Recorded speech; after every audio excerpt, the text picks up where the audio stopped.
Hello everyone and welcome to another episode of Weekly Deathmatch. I actually recorded this already, but the commentary was like a 6 out of 10 and I want it to be more like a 8 or 9 out of 10 if you know what I mean. Or maybe like a 10 out of 10, I should probably shoot for the moon.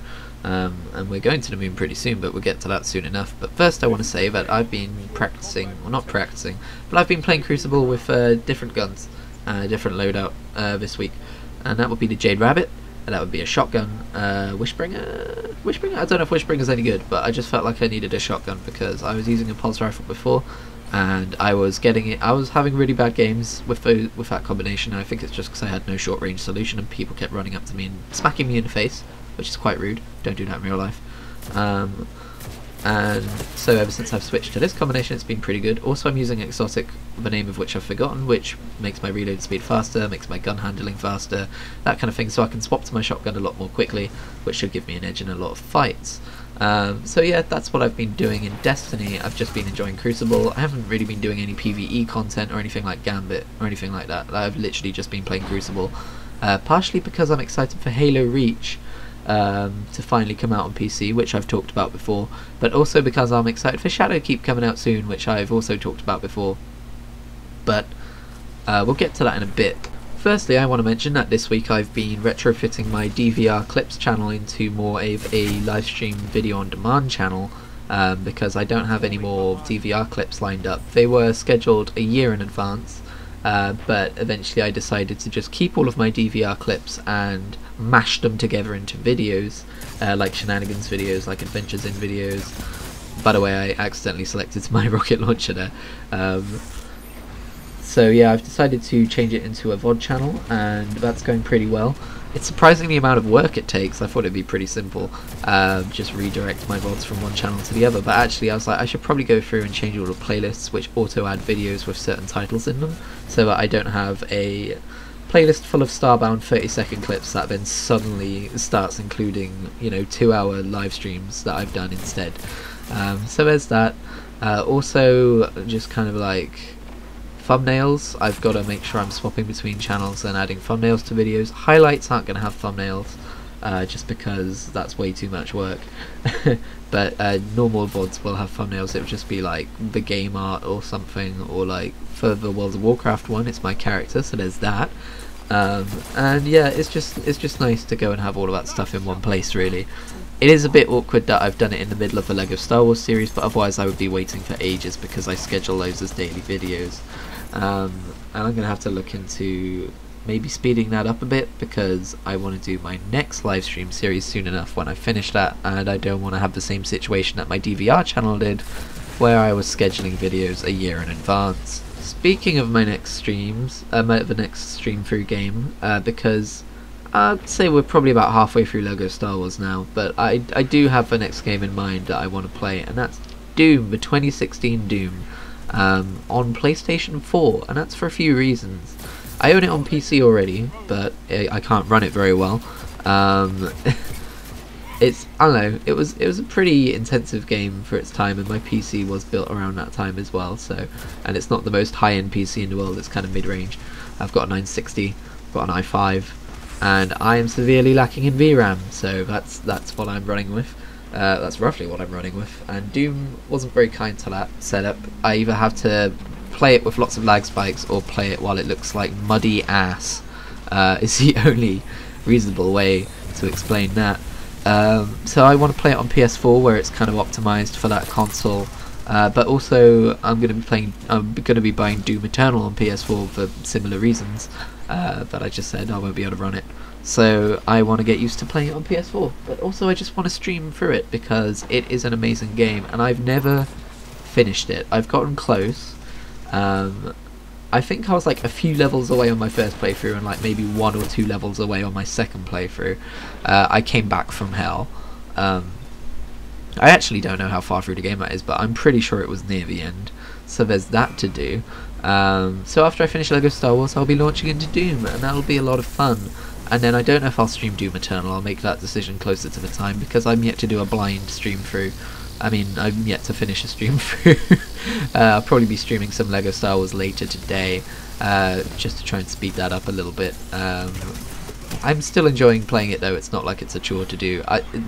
Choosing a game for a stream through is a very fine art, because it has to be a game that I'm committed to finishing. That is fun to play on stream. That isn't so fun that I want to play it outside of streams as well. If you know what I mean. Like, I can't stream all the time. Sometimes I just want to play games. So that's why I'm kind of settling on some old favourites. That's kind of my general approach to stream through games. So I just want to quick fire go through some games that are coming out before the end of the year, and kind of, because I feel like we've got a lot coming out, and I just kind of want to go over like how I feel about them and what I think. Borderlands 3 I was excited for, but it's getting some mixed reviews now that the embargo is up, so I'm a little concerned about that. I'm not a die-hard fan of the series, so if it's not good enough, I'm honestly probably just not going to buy it, sorry. Maybe I'll buy it on sale one day. Destiny 2 Shadowkeep, of course. I mean, look at the video we're recording right now. Very excited for that.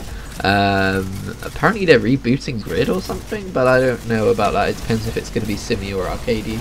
Not really hugely interested in Call of Duty Modern Warfare, but we'll have to see. Sometimes those games grab me, most of the time they don't. Medieval is one of the earliest games I've ever played, so it's going to be interesting to see what that looks like rebooted. But I don't really remember anything about the game in the first place, so maybe I should go and revisit the original one first. The Outer Worlds, I think, is probably going to be amazing. My only concern with it is that it's very similar to Fallout, which is a game I like in theory. I have a few games like this. Games I've never been able to get into.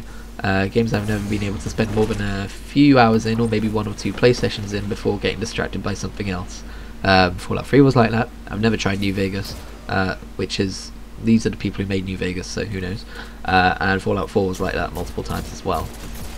So we'll have to see. It does look great though. I like the aesthetic of it all. What else? Let's see. Planet Zoo. Ooh, excited for that. I hope it's... Well, I mean, I loved Zoo Tycoon as a kid, and I'm really sad that I can't buy Zoo Tycoon 1 or 2 digitally anywhere, even on good old games. I would totally buy that, so it's a shame that that's not anywhere. Hopefully Planet Zoo is a worthwhile spiritual successor. Death Stranding, I'm going to be honest, I don't care about. I'm not a huge Kojima fan. I don't hate him, I don't not like his games, I just don't play them. I just don't pay them much attention, and I think this one looks, well, I mean, it doesn't look, they haven't really shown anything, they've just, I don't know. We'll have to see what that looks like when it comes out. Need Speed Heat, meh. Oh, they're doing another Lucky's Tale. Okay, Super Lucky's Tale. Interesting. I've played a tiny bit of the first one. I liked it. Pokemon Sword and Shield. Yes. Don't care about the National Dex. That's a stupid controversy. I mean, I understand where people are coming from, but they're fucking overblown on that. Star Wars Jedi Fallen Order, I am actually quite interested in that. If it turns out to be a good game, I think it could be one of my favourite games of the year. Maybe one of my favourite games of all time. It's Star Wars. It's roguelike, and I have this... interesting games which are all about visiting handcrafted worlds, but there's a few different ones, and I mean that kind of comes from Ratchet and Clank, but I mean, look at Destiny, that's one of those style of games. It's not exactly a genre because they're all different kind of genres. Like Destiny isn't a Metroidvania, Ratchet and Clank isn't a Metroidvania. It's just like a theme in games. It's like an aesthetic I enjoy. Doom Eternal, I've already been over that one. And I think that's about it. That's all GameSpot's telling me is coming out anyway, so unless I'm missing something pretty big, I just felt like going through those and kind of like saying whether I like them or not. I mean, another honourable mention that's coming out in 2020 is Watch Dogs Legion. I've never played a Watch Dogs game before, but I'm super interested to see how they're going to handle the whole you can play as anyone. When one of your playable characters dies, they're dead for good. That really interests me.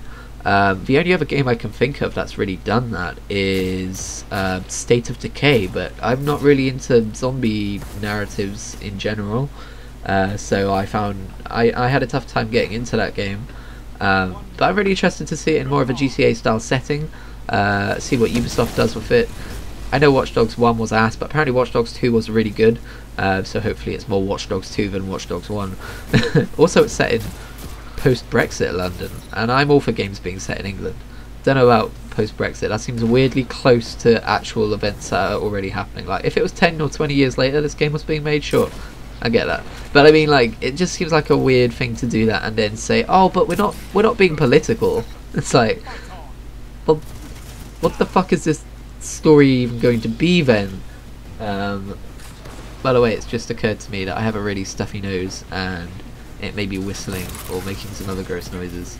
I'm really sorry if the microphone's picking those up. I've only just noticed them myself. But anyway, that's the video. I thought this was a pretty interesting game. I had some really bad moments, but I had some really good moments too. I tell everyone you're my favorite guardian. Who cares?